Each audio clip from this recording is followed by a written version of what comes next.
guys, kembali lagi ke channel Conspiracious Konspirasi Zap. Kali ini edisi spesial nih, Mimin mau kasih motivasi yang menggebu-gebu guys. Ini buat kalian yang mentalnya terkuras setelah ditanya kapan nikah di lebaran kemarin pas ngumpul sama keluarga.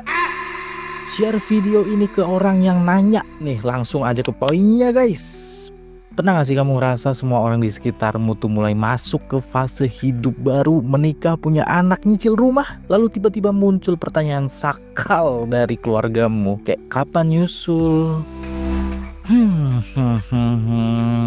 Mari kita jawab guys. Poin yang pertama, mereka bilang katanya, yang penting yakin rezeki pasti ada. Tapi gimana caranya?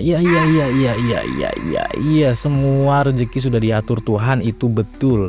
Tapi Tuhan juga bekali kita dengan akal dan pikiran, tangan buat bekerja. Jadi kalau rezeki emang udah ada, kenapa banyak orang tua berantem karena uang belanja kurang? Kenapa banyak anak ditinggal kerja dari pagi sampai malam? Nikah itu gak cuma soal cinta dan akad, ada biayanya, ada resepsi, biaya hidup berdua, tempat tinggal, listrik, air, cicilan, pulsa, kuota, gas LPG, pay letter, kredivo, ada kami, aku laku, Shopee, pinjam, rupiah cepat, kredivo. Kalau belum siap, bisa-bisa kamu malah jadi beban buat pasangan, buat keluarga, bahkan masyarakat. Jadi nih, Mimin kasih tahu ada sebuah teori psikologis namanya Misery Loves Company, diperkenalkan pertama kali oleh Stanley Schachter tahun 1959 dalam bukunya yang berjudul The Psychology of Affiliation: Experimental Studies of the Source of Religiousness. Jadi dalam psikologi sosial ada fenomena di mana orang yang sedang mengalami penderitaan cenderung mencari validasi dengan membuat orang lain ikut berada dalam situasi yang sama. Ini disebut sebagai emotional contagion. Penderitaan yang gak terselesaikan sering dicari temannya supaya penderitaannya terasa normal. Makanya banyak orang yang udah nikah, hidupnya berat, malah nyuruh orang nikah juga. Bukan karena itu baik buatmu, tapi karena mereka butuh pembenaran bahwa keputusan mereka nggak sendirian. Jadi berdasarkan teori tersebut, bisa jadi teman yang nyaranin kamu nikah tuh mereka bukan pengen kamu bahagia kayak mereka yang udah duluan, tapi mereka pengen punya teman satu derita dan satu nasib kayak mereka. Bagian kedua, banyak anak, banyak rezeki. Bisa, tapi harus siap ya. Banyak anak bisa jadi sumber rezeki kalau kamu siap mendidik, siap membiayai, dan jadi contoh hidup yang baik. Dan realitanya, banyak anak muda yang terjebak di kriminalitas karena keluarganya nggak siap mental dan finansial. Banyak anak kehilangan arah karena nggak punya waktu didengar. Banyak anak dipaksa jadi dewasa terlalu cepat karena orang tuanya belum selesai jadi anak. Indonesia sedang krisis, dan salah satu akar persoalannya adalah kondisi anak muda yang makin terpuruk. Banyak dari mereka tumbuh dari pola asuh yang belum matang. Orang tua yang belum selesai dengan dirinya sendiri mendidik anak-anak tanpa fondasi nilai dan emosi yang stabil. Akhirnya satu generasi tumbuh dengan luka yang diwariskan, bukan dipulihkan. Mimin kasih tahu pelajaran nih. Teori parenting deficit.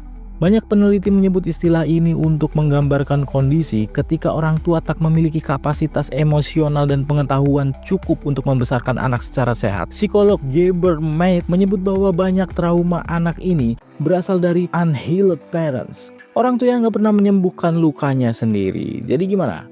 Apakah kalian sudah siap dengan itu semua? Bagian ketiga, jangan menikah. Jangan menikah kalau alasanmu udah umur sekian, semua teman udah nikah, takut sendirian, gak enak sama orang tua. Menikah bukan lomba lari estafet, bukan checklist hidup orang lain, dan bukan solusi instan buat kesepian. Orang yang kesepian waktu jomblo bakal tetap kesepian setelah nikah kalau dia gak kenal dirinya sendiri. Lagi-lagi fenomena Misery Love Company muncul juga di sini. Kadang-kadang orang lain nyuruh kamu nikah karena mereka udah terlanjur masuk ke kehidupan yang gak sebahagia itu, dan mereka butuh teman seperjuangan.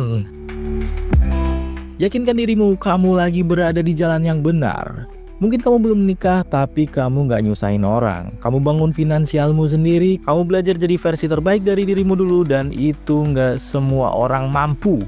Lebih baik sendirian dalam kejelasan daripada berdua dalam kekacauan. Lebih baik menunda nikah daripada menyesal seumur hidup karena salah pilih waktu dan pasangan.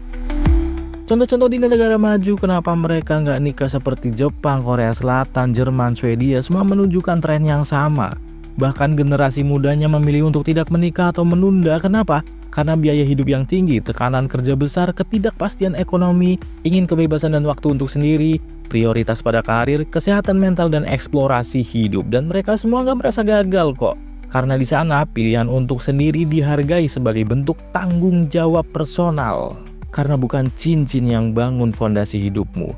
Belajar skill, bangun karir, perkuat mental, bangun relasi sehat. Karena pasangan terbaik datang bukan saat kamu paling butuh, tapi saat kamu paling siap. Segala sesuatu yang belum terukur bukan berarti tidak ada.